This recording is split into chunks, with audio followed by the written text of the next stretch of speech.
Hello student, आज हम BA part प्रथम वर्ष के प्रथम प्रश्न पत्र के अंतर्गत अपने अध्याय सामाजिक परिवर्तन के अंतर्गत सामाजिक परिवर्तन के सिद्धांतों को जान रहे हैं।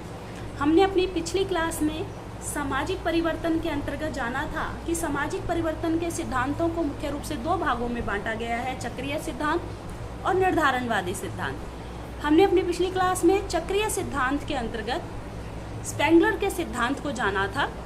आज हम सामाजिक परिवर्तन के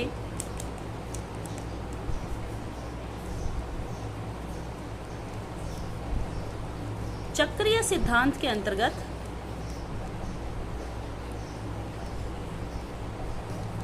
टाइनेबी के सिद्धांत को पढ़ रहे हैं। टाइनेबी ने अपने सिद्धांत के अंतर्गत सामाजिक परिवर्तन को किस प्रकार से स्पष्ट किया है, इसे हम जानने का प्रयास करेंगे।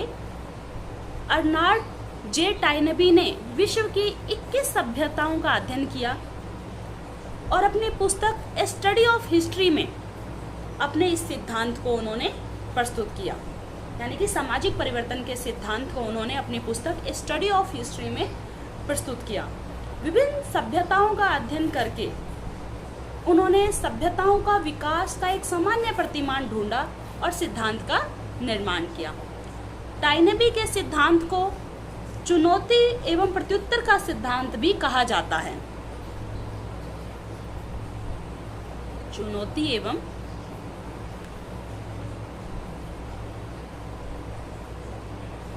प्रत्युत्तर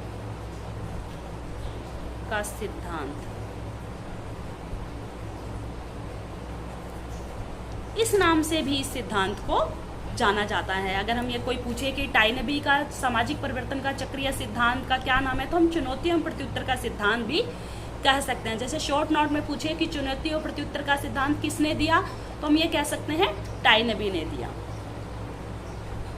वे कहते हैं कि सभ्यता को प्रारंभ में प्रकृति और मानव द्वारा चुनौती दी जाती है। यानी कि इस सिद्धांत के आधार पर उन्होंने अपने सिद्धांत को स्पष्ट करते हुए कहा कि प्रत्येक सभ्यता को प्रारंभ में प्रकृति और मानव द्वारा चुनौती दी जाती है। इस चुनौती का सामना करने के लिए व्यक्ति को अनुकूलन की आवश्यकता होती है। व्यक्ति इस चुनौती के प्रत्युत्तर में ही सभ्यता व संस्कृति का निर्माण करता है। इसके बाद भौगोलिक चुनौतियों के स्थान पर सामाजिक चुनौतियां दी जाती हैं। ये चुनौतियां समाज की भीतरी समस्याओं के रूप में और बाहरी समाजों द्वारा दी जाती है। यानी कि सभ्यता का विकास होता है तो प्रकृति और मानव दोनों ही द्वारा उस सभ्यता को चुनौतियां मिलती हैं और उस सभ्यता को उसके साथ अनुकूलन करने के लिए उस चुनौती का प्रत्युत्तर देना पड़ता है, जिससे ही संस्कृति का निर्माण होता है। जो समाज इन चुनौतियों का सामना सफलतापूर्वक कर लेता है वह जीवित रहता है, और जो ऐसा नहीं कर पाता है वो नष्ट हो जाता है। यानी कि एक सभ्यता के विकास में मानव और प्रकृति द्वारा जो चुनौतियां मिलती हैं उस समाज को अगर स्वीकार करके उसका प्रत्युत्तर देकर अनुकूलन स्थापित कर लेता है तो वो तो जीवित रह जाता है, और जो समाज उन चुनौतियों को स्वीकार नहीं कर पाता है, उन चुनौतियों का सामना नहीं कर पाता है, वो नष्ट हो जाता है। इस प्रकार से समाज का निर्माण और विनाश जो है संगठन और विघटन के दौर से गुजरता है। सिंधु और नील नदी की घाटियों में ही ऐसा हुआ। प्राकृतिक पर्यावरण ने वहां के लोगों को चुनौती दी, जिसका प्रत्युत्तर उन्होंने निर्माण के द्वारा दिया। सिंध में मिस्र की सभ्यताएं भी इसी प्रकार विकसित हुई बताई गई हैं। गंगा और बोलगा नदी ने भी ऐसी चुनौती दी, किंतु इनका प्रत्युत्तर वहां के लोगों ने नहीं दिया, इसलिए वहां सभ्यताएं नहीं पनप सकी।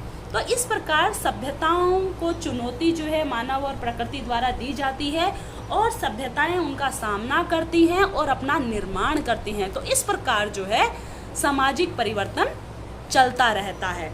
जो इस चुनौती का सामना करके सभ्यता का निर्माण करता है वो समाज जीवित रह जाता है, और जो नहीं कर पाता है वो समाज नष्ट हो जाता है। तो इस प्रकार टाइनेबी ने अपने इस सिद्धांत को चुनौती और प्रत्युत्तर के सिद्धांत का नाम देते हुए सामाजिक परिवर्तन को स्पष्ट किया। तो स्टूडेंट्स, आज हमने अपनी क्लास में जाना कि टाइनेबी ने